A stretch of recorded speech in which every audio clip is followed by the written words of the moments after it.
नमो भगवते वासुदेवाय नमः। ओम नमो भगवते वासुदेवाय नमः। नमस्कार दोस्तों। तो बैसाख के महीने में प्रतिदिन सुनी जाने वाली बांदरी की कहानी। एक राजा था।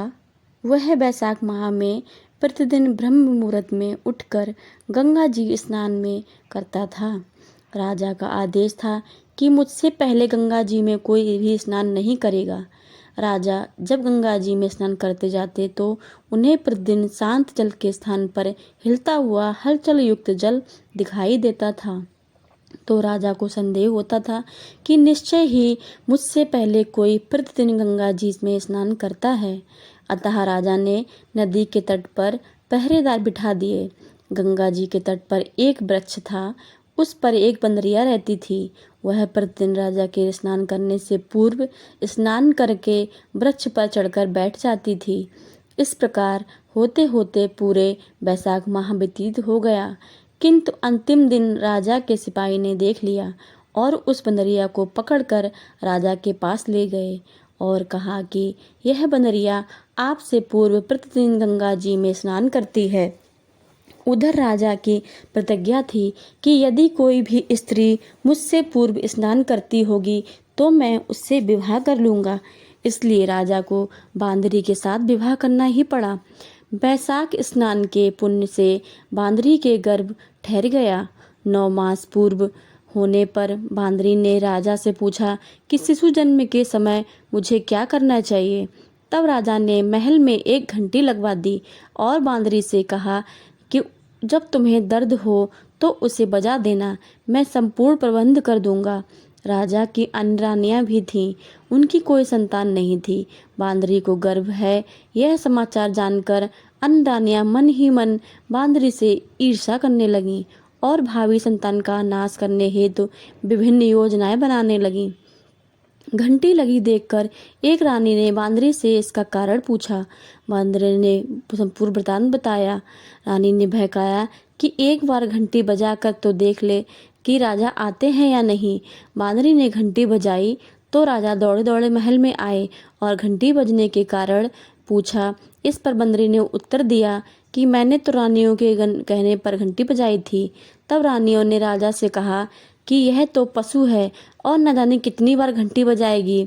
इस प्रकार कहकर उन्होंने घंटी हटवा दी।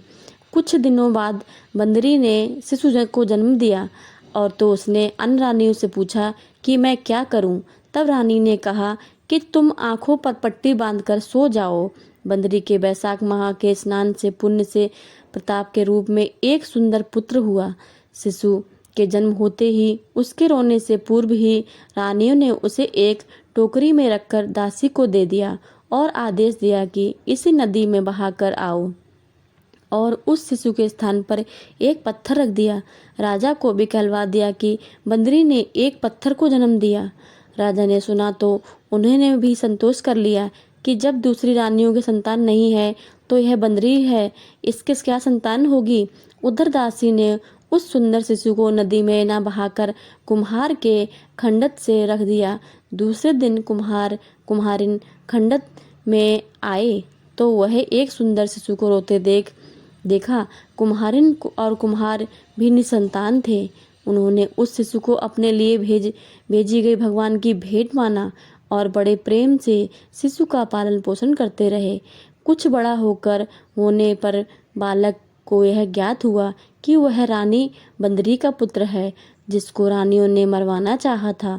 एक दिन वह बालक कुम्हार के बनाए हुए मिट्टी के हाथी घोड़े लेकर पनघट पर जा बैठा और दासियों को देखकर कहने लगा कि आओ रे मेरे मिट्टी के हाथी घोड़े पानी पियो। जब दासियों ने यह बात सुनी तो वह हंसने लगी और बोली, मूर्ख, कभी मिट्टी के घोड़े हाथी भी पानी पीते हैं क्या। इस पर उस बालक ने कहा कि कभी बंदरी के भी पत्थर जन्म लिया है क्या। उस बालक की यह बात दासियों ने जाकर महल में कही। तब रानियों ने दूसरे दिन विष मिलाकर लड्डू भेज दिया। ईश्वर की कृपा से लड्डू गोंद और बादाम के हो गए और उन लड्डू को खाने से उस लड़के की मृत्यु नहीं हुई। यह समाचार दासी ने रानी को कहा और रानी ने राजा से कहकर कुम्हार को देश निकलवा दिया। कुम्हार वन में रहने लगा। तत्पश्चात अगले वर्ष चित्र माह में माता गणगौर के पूजन का दिन आया और वह बंदरी का पुत्र 108 करवे और 108 गोली लेकर तथा घड़े में पानी भरकर बगीचे के बाहर बैठ गया। उधर राजा को और साहूकार की पुत्रियां गणगौर बनाने के लिए मिट्टी के लिए गईं तथा बगीचे में खेलने लगी और झूला झूलने लगी। इस कारण कुछ समय बाद उन्हें प्यास लगी। तब उन्होंने उस बंदरी के पुत्र से जल पिलाने के लिए कहा, तो उस बालक ने उत्तर दिया कि मेरे पास एक गोली है, इसे खाते जाओ और मेरी चारों ओर फेर लगाती जाओ, जब मैं तुम्हें जल पिलाऊंगा। इस पर पहले से कन्याओं ने मना किया, किंतु प्यास तीव्र होने के कारण मान गई। इस प्रकार गोली खाने और उस युवक के साथ फेरे लेने से वह गर्भवती हो गई। बाद में जब उनके माता पिता को यह ज्ञात हुआ तो वह सभी कुम्हार के पास आए और संपूर्ण वृतांत सुनाया तथा कहा कि तेरे पुत्र ने हमारी कन्या से विवाह किया है, अब तुम्हें इन्हें सब पास रखना होगा। तब कुम्हार ने निर्धन होने के कारण असमर्थता व्यक्त की। दो कन्याओं ने माता पिता ने बहुत सारा धन देकर अपनी कन्याओं को कुम्हार के घर विदा किया और कुम्हार के घर 108 बहुएं आ गईं और कालांतर में उन्होंने 108 ही पोते हो गए। कुम्हार ने समस्त नगरी को भोजन हेतु निमंत्रण दिया और राजा को भी बुला दिया।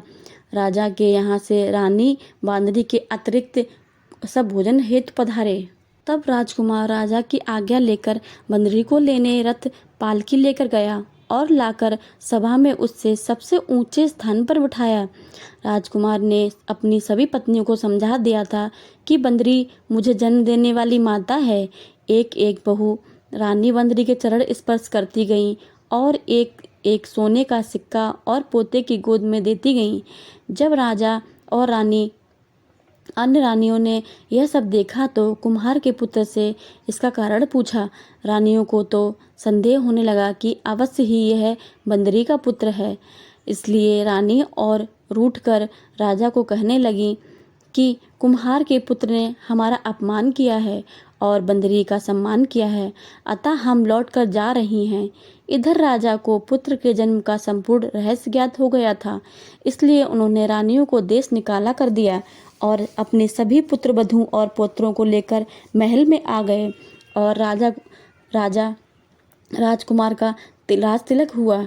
कुम्हार कुम्हारिन को राजकुमार ने महल में रहने के लिए निवेदन किया, किंतु वह नहीं माने। तब राजा ने उन्हें ढेर सारा धन दिया। बैसाख स्नान का महत्व इतना महत्व है तो सबको बैसाख स्नान करना चाहिए। बंदरी ने बैसाख स्नान किया तो उसे राजा का राज्य, पुत्र, बहुएं आदि प्राप्त हुई। ईश्वर जैसे बंदरी को पुण्य मिला है, इस प्रकार हमें भी पुण्य देना। दोस्तों, अगर मेरी वीडियो पसंद आए तो वीडियो को लाइक करके शेयर करें और चैनल को सब्सक्राइब करना बिल्कुल मत भूलिएगा, ताकि नई से नई कहानी और वीडियो आप तक पहुंच सके। मेरे चैनल भक्त की बातें को सब्सक्राइब करके बेल आइकन को दबाना बिल्कुल भी मत भूलिएगा।